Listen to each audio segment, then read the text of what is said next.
It is the John Battaglia Memorial Stakes as we continue on our road to the Kentucky Derby here at Turfway Park. This is a $175,000 race. It's 20 points for the Derby. California Burrito for trainer Tom Drury comes off a 7-length victory against Allowance Foes on January 24th. Aaron Haberman, him and his wife, Victoria Haberman, they're the owners of this Son of Army mule they got for $60,000. I like Mexican food, but what is the California Burrito? California Burrito is a carne asada burrito with French fries, or like apocryphal maybe, but like originated in San Diego. We're San Diegans. It's not my taqueria order, but there you go.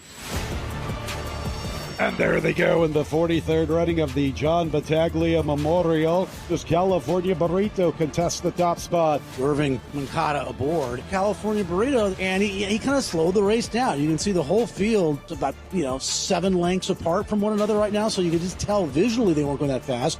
California Burrito with the lead as they go past the half-mile marker. You got the lead, 49 and change at the half. You must have felt pretty good at that juncture. Absolutely. I mean, he kind of started to move away at the quarter pole, was feeling good.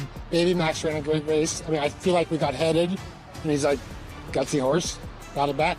Here comes Baby Max. I love patient front-end rides. The favorite is coming at you. It's Luis Saez, and you just wait, because you know you have something left in the tank. Baby Max now puts his nose in front. Inside remains California Burrito. It's trainer Tom Drury. He's going to the left-handed stick. Yeah, come on, Burrito. He was trying to get Mancata and his colt home here. Yeah. California Burrito. And California Burrito will collect 20 qualifying points to the first Saturday in May in the Kentucky Derby.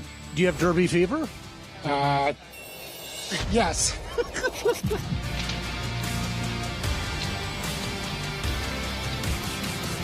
You have to have Derby fever when you've got a horse in contention like Aaron Haberman, former employee here at FanDuel/TVG from some years back. In California Burrito looking to add 50 points to his tally this Saturday in the Jeff Ruby Stakes. And Matt, he's certainly an interesting horse. And I think also let's not forget that Tom Drury Jr., he is very capable in these moments. I think a lot of people may forget the fact that he had Art Collector not long back win the Grade 1 Toyota Bluegrass Stakes at Keeneland Racecourse.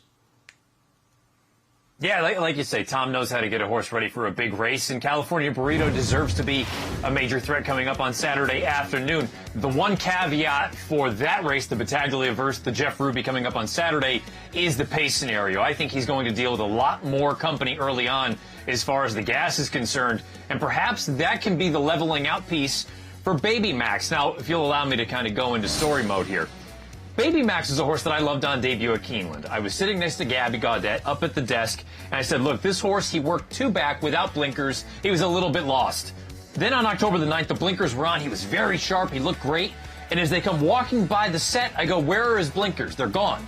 He hasn't raced with them on at any point, and you can see him kind of drifting about a little bit down the center of the racetrack. Tinfoil hat theory. I wonder if Kelsey Danner's just been sitting on the equipment saying, you know what, if we need to go to the blinkers, we can. And maybe that'll give him a little bit of an edge, maybe get him up over the top here. I think we get that coming up on Saturday. The distance shouldn't be an issue for him. Again, he should get a better pace scenario in which to run at. I'm going to go right back to Baby Max in here. He's 5-1 on the line, and I think he probably is pretty darn close to that compost time. And I got to correct myself, 100 points to the winner. So that's what they're looking for as far as the win is concerned. 50 to second, 25 to third, 15 down to 10. And as far as the Jeff Ruby Stakes, and it's been named other events in years past, it's been very productive, even going back to the 80s with horses like Coax Me Chad and Summer Squall, Little E.T. in the early 90s. But in the last couple of renewals, we've seen 2 Phils run one of the best second-place finishes that I've seen firsthand in the Kentucky Derby. I'd put him right up there with Bodemeister some years back. And, of course, Rich Strike, who shocked the world, he was 3rd in the Jeff Ruby Stakes, and Animal Kingdom was able to win on the synthetic at Turfway before heading out to Churchill, putting in one of the best Derby workouts, Derby week workouts that we've seen out there at Churchill Downs, and then go on and secure the roses in the first Saturday in May. But we're all rooting for California Burrito, and as we take you back to Fairgrounds, to Michael and Joe, if ever there was a West Coast Mexican-type food that works in Kentucky, it's the California Burrito, Michael.